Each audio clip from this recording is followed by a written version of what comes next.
जय माँ संतोषी। क्या आप भी अपने जीवन में सुख, शांति और संतोष की तलाश कर रहे हैं? क्या आपकी कोई मनोकामना अधूरी है जो बार बार रुक जाती है? तो आज यह पावन शुक्रवार संतोषी माता व्रत कथा आपके जीवन में चमत्कार ला सकता है।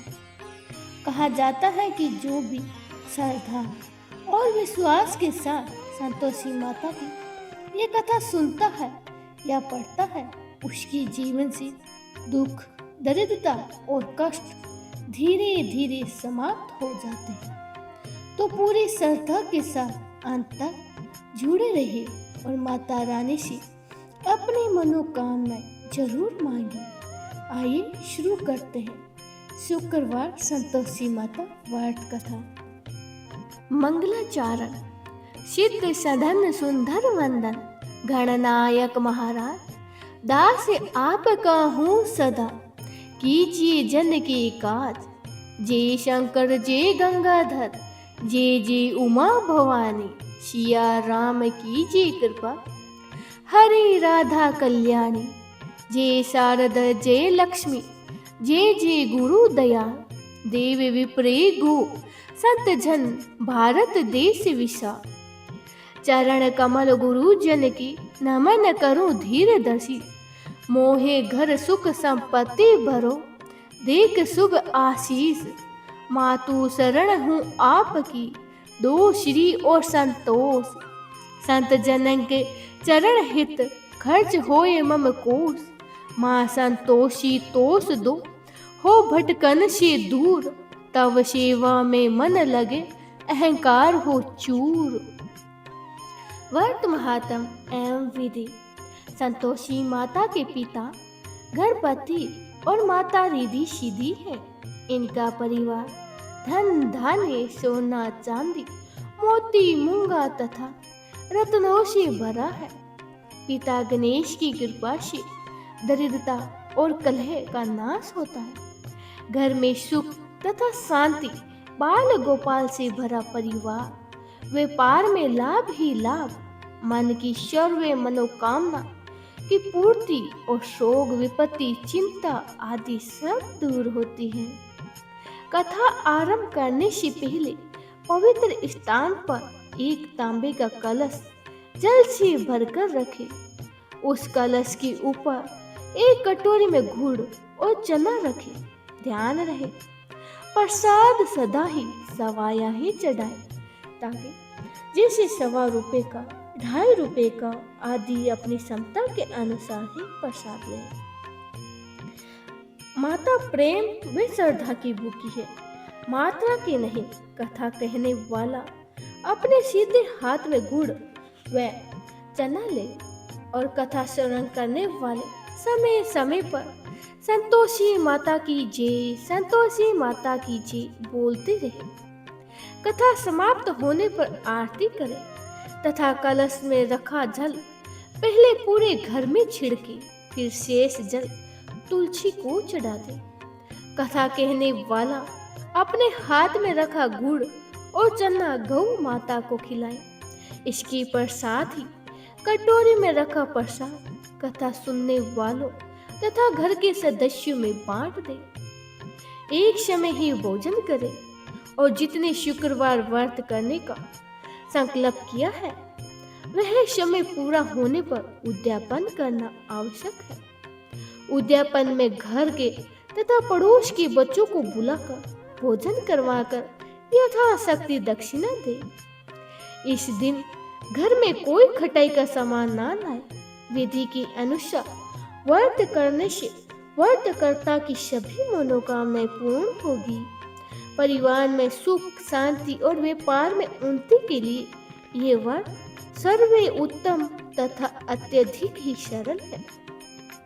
तो आइए अब चलते हैं संतोषी माता की कथा की ओर। संतोषी माता की कथा प्रारंभ है। एक बुढ़िया माई 7 बेटे थे।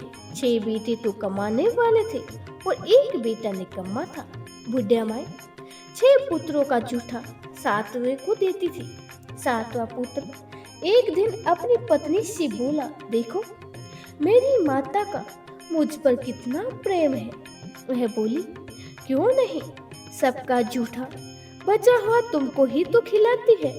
वह बोला, जब तक आंखों से ना देखूं मान नहीं सकता।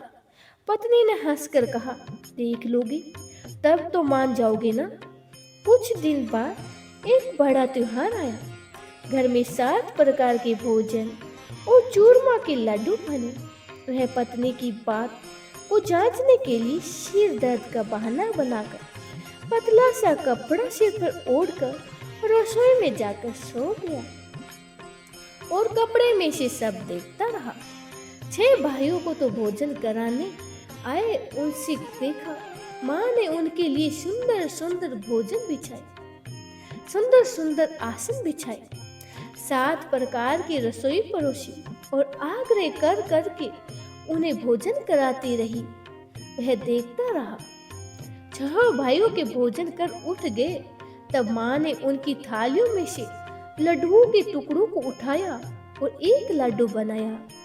जूठन साफ कर माँ ने उसे पुकार कर बोला, उठ बेटा उठ, तेरे भाइयों ने भोजन कर लिया है, अब तू भी कर ले, भोजन कर ले। उसने कहा, माँ मुझे भोजन नहीं करना, मैं परदेश जा रहा हूँ। माता ने कहा, कल जाना हो तो आज ही चला जा। वह बोला, हाँ हाँ माँ, आज ही जा रहा हूँ। यह कहकर वह घर से निकल चला। चलते समय उसे पत्नी की याद आई। वो गौशाला में कड़े थाप रही थी। वहां जाकर वह बोला, मेरे पास तो कुछ नहीं है, ये अंगूठी है, सो ले लो और अपनी कोई निशानी मुझे दे दो। वह बोली, मेरे पास तो क्या है, यह गोबर से भरा हाथ। यह कहकर पत्नी ने उसकी पीठ पर गोबर के हाथ से थाप मार दी और वह चल दिया। चलते चलते देश में पहुंचा। वहां एक साहूकार की दुकान थी। वहां जाकर बोला, शेर जी मुझे नौकरी पर रख लो। साहूकार को नौकर की सख्त जरूरत थी। साहूकार ने कहा, काम देखकर ही तनख्वाह मिलेगी। उसने कहा, शेर जी जैसा आपको ठीक लगे वैसा ही करना। उसने साहूकार के यहाँ नौकरी मिल गई और वह वहां रात दिन काम करने लगा। कुछ दिनों में ही दुकान का लेन देन, हिसाब किताब, ग्राहकों का माल बेचना, सारा काम करने लगा। साहूकार के 7-8 नौकर थे, सब चक्कर खाने लगे, लेकिन उसने अपने लगन और परिश्रम और ईमानदारी से सभी को पीछे छोड़ दिया। उसने अपने किए का फल मिला। सेठ ने भी उसका काम देखा और 3 महीने में ही उसे मुनाफे में समझदार बना दिया। परिश्रम करते करते 12 वर्ष बीत गए। वह नगर का नामी सेठ बन गया और सेठ अपना सारा कारोबार उस पर छोड़कर बाहर चला गया। उधर उसकी पत्नी पर क्या बीतती है वह सुने। सास ससुर उसे दुख देने लगे, गृहस्थी का काम करवाता और उसे लकड़ी लेने के लिए जंगल में भेजते। इस बीच घर पर की गई रोटियों के आटे से जो भूसी निकलती थी उसकी रोटी बनाकर रख दी जाती थी और फूटे नारियल की नली में उसे पानी दिया जाता था। इस तरह ही दिन बीतते रहे। एक दिन वह जंगल में लकड़ी लेने जा रही थी, तब उसे रास्ते में बहुत सी स्त्रियां संतोषी माता का व्रत करती हुई दिखाई दी। वह वहां खड़ी होकर पूछने लगी, बहनों ये तुम किस देवता का व्रत करती हो और इसके करने से क्या फल प्राप्त होता है? इस व्रत को करने की क्या विधि है? यदि तुम अपने इस व्रत का विधि विधान मुझे समझाकर कहोगी तो तुम्हारा बड़ा ही एहसान मानूंगी। उनमें से एक स्त्री बोली, सुनो, यह संतोषी माता का व्रत है। इसके करने से सब निडरता दरिद्रता का नाश होता है, लक्ष्मी आती है, मन की चिंताएं दूर होती हैं, घर में सुख शांति होने लगती है और मन को प्रसन्नता और शांति मिलती है। नीपुत्री को पुत्र प्राप्त होता है और प्रीतम बाहर गया हो तो वे शीघ्र ही लौट आता है। कुंवारी कन्या को मन पसंद वर मिलता है और चलता मुकदमा खत्म हो जाता है। कलह कलेश की निवृत्ति होकर सुख शांति होती है। घर में धन जमा होता है और धन जायदाद का लाभ होता है। तब मन में भी कुछ कामना हो तब सब संतोषी माता की कृपा से पूरी हो जाती है, इसमें कोई संदेह नहीं है। वे पूछने लगे, ये व्रत कैसे किया जाता है, यह भी बताओ तो बड़ी ही कृपा होगी। वे स्त्रियां कहने लगी, बिना परेशानी श्रद्धा और प्रेम से जितना भी बन सके प्रसाद लेना। 5.25 पैसे से 5.25 आने तक, इससे भी ज्यादा शक्ति हो और भक्ति के अनुसार गुड़ और चना ले। हर शुक्रवार को निहारा देकर कथा कहना और सुनना, इसके बीच कर्म नहीं टूटे। लगातार नियम पालन करना। सुनने वाला कोई न हो तो घी का दीपक जलाकर उसकी आगे जल का पात्र को रखकर कथा कहना, परंतु नियम ना टूटे। जब तक कार्य सिद्ध ना हो जाए नियम पालन करना और कार्य सिद्ध हो जाने पर व्रत का उद्यापन करना।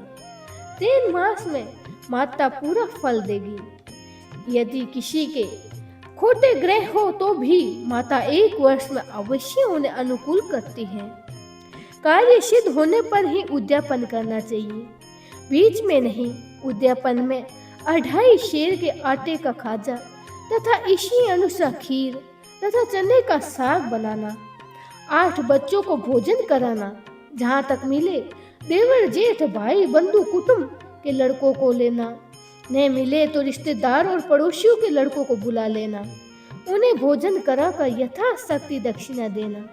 माता का नियम पूजा करना पूरा करना और ध्यान रखना उस दिन घर में कोई खटाई ना हो।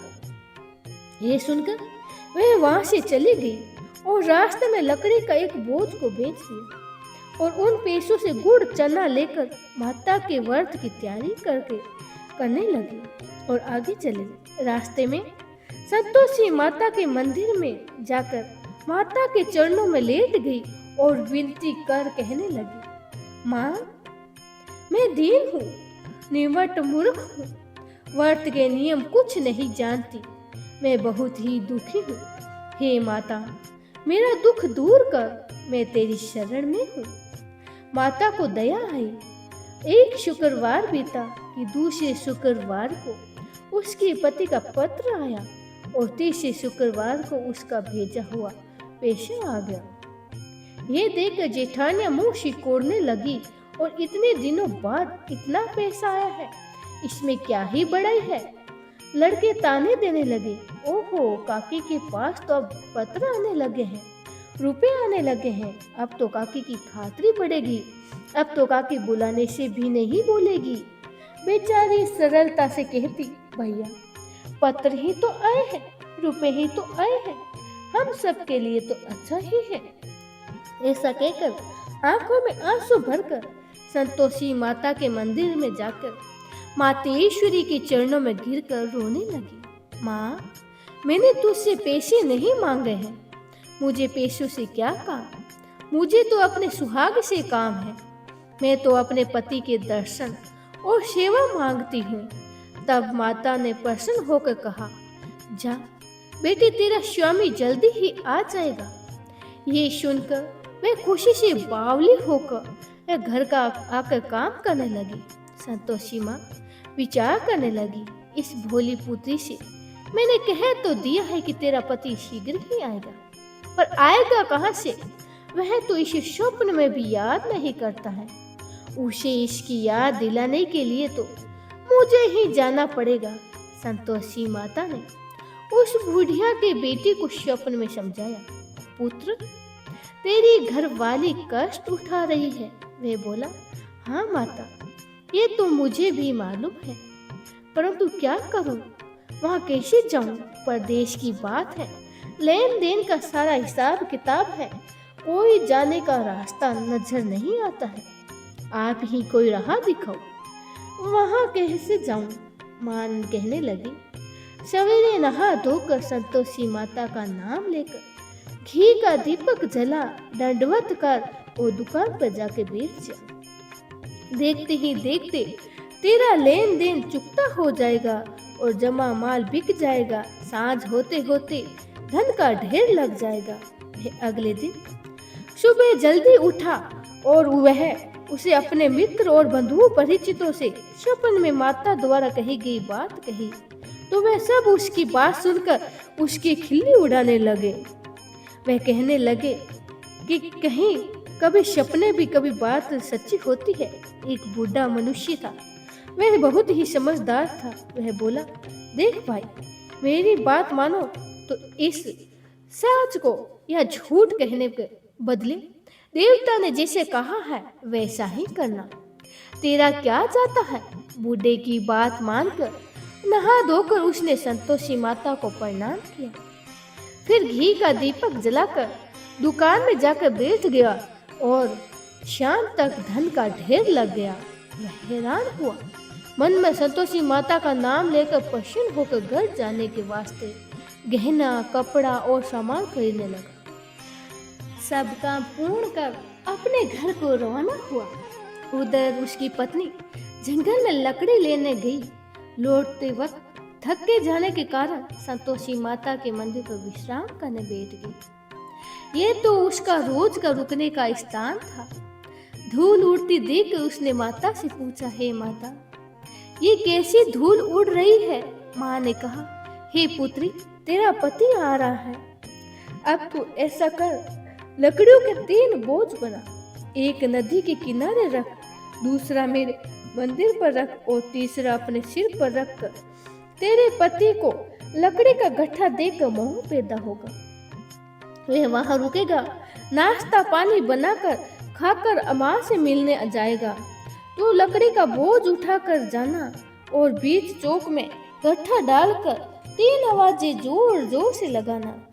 लो सासू जी, लकड़ी का गट्ठा लो, भूसी की रोटी दो, नारियल के खोपरे में पानी दो, आज कौन मेहमान आया है। संतोषी माँ की बात सुनकर बहुत अच्छा माँ कहकर पसंद मन से लकड़ी के 3 गट्ठे बनाए और एक नदी के किनारे पर रख दिया और दूसरा माता के मंदिर पर रखा। और इतने में ही मुसाफिर वहां आ पहुंचा। सूखी लकड़ी देखकर उसकी इच्छा हुई कि अब यहीं विश्राम करें और भोजन बनाकर खा पी कर ही यहाँ से निकलें। इस प्रकार भोजन कर विश्राम कर वह अपने गांव की ओर आ गया। उसी समय बहू सिर पर लकड़ी का गट्ठा लिए आई और उसने गट्ठा आंगन में डालकर जोर से 3 आवाजें दी। लो सासू जी, लकड़ी का गट्ठा लो, भूसी की रोटी दो, नारियल के खोपरे में पानी दो, आज कौन मेहमान आया है। ये सुनकर सास ने अपने दिए हुए कष्टों को भुलाने हेतु कहा, बहू तू ऐसा क्यों कहती है, तेरा ही तो मालिक आया है। बैठ, मीठा भात खा, कपड़े गहने पहन। पत्नी की आवाज सुनकर उसका स्वामी बाहर आया। उसके हाथ में पहनी अंगूठी देखकर व्याकुल हो गया और उसने माँ से पूछा, माँ ये कौन है। माँ बोली, बेटा यह तेरी पत्नी है। आज 12 वर्ष हो गए हैं जब से तू गया है, तब से सारे गांव में जानवर की तरह भटकती फिरती रहती है, काम काज कुछ करती नहीं है, 4 समय खाकर और चली जाती है। अब तुझे देखकर भूसी की रोटी, नारियल की खोपरे में पानी मांग रही है। वह बोला, ठीक है माँ, मैंने तुझे भी देखा है और इसे भी देखा है। अब तो मुझे दूसरे घर की चाबी दो, मैं वहीं रहूंगा। माँ ने कहा, ठीक है बेटा, जैसी तेरी मर्जी। ये कहकर माँ ने चाबी का गुस्सा बेटे के सामने रख दिया। उसने दूसरे घर को खोलकर सारा सामान जमा किया। एक दिन में से वहां राजा के महल जैसा ठाट बाट बन गया। अब क्या था, वह सुख भोगने लगी। अगला शुक्रवार आया तो उसने अपने पति से कहा, मुझे संतोषी माता का उद्यापन करना है। पति बोला, बहुत अच्छा, खुशी से कर। वह उद्यापन की तैयारियां करने लगी। जेठ के लड़कों को भोजन के लिए कहने गई। उन्होंने मंजूर किया, परंतु पीछे से जेठानी ने अपने बच्चों को सिखाया, देखो रे, भोजन के समय सब लोग खटाई मांगना, जिससे उसका उद्यापन पूरा न हो। लड़के भोजन करने आए और खीर भर पेट खाई, परंतु बात याद आते ही कहने लगे, हमें तो कुछ खटाई खाने को दो, खीर खाना हमें भाता नहीं, देखकर अरुचित होता है। लड़के उठकर खड़े हुए, बोले, पैसे लाओ। बोली बहू कुछ न जानती थी, उसने उन्हें पैसे दे दिए। लड़कों ने बाजार जाकर उन्हीं पैसों से इमली खरीद कर खाई। यह देखकर बहू पर माता जी का क्रोध हुआ और राजा के दूत उसके पति को पकड़ कर ले गए। जेठ जेठानी मन माने खोटे वचन कहने लगे, लूट लूट कर धन इकट्ठा किया था, सो राजा के दूत उसे पकड़ के ले गए। अब सब मालूम हो जाएगा जब जेल की रोटी खाएगा। बहू से ये वचन सहन नहीं हुए। वह संतोषी माता के मंदिर में गई और कहने लगी, माता, तुमने ये क्या किया? हंसाकर क्यों रुला दिया? माता बोली, पुत्री, तुमने मेरा व्रत भंग किया है, इतनी जल्दी ही भूल गई सब बातें। वह बोली, माता, भूली तो नहीं हूँ, नहीं ही कुछ अपराध किया है, मुझे तो लड़कों ने भूल में डाल दिया है, मुझे क्षमा करो माँ। माँ बोली, ऐसी भूल भी कभी मत करना। वह बोली, माँ, अब भूल नहीं होगी, आप बताओ मेरे पति कैसे आएंगे? माँ बोली, पुत्री, जा, तेरे पति तुझे रास्ते में ही आता मिलेगा। वह मंदिर से निकलकर बाहर आई तो रास्ते में उसे अपना पति आता हुआ मिला। उसने पूछा, कहाँ गए थे?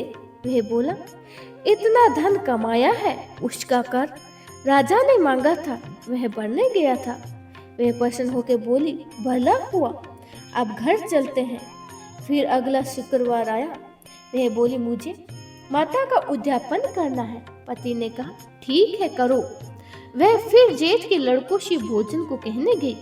जेठानी ने लड़कों को सिखा दिया और पहले की भांति खटाई मांगना शुरू कर दिया।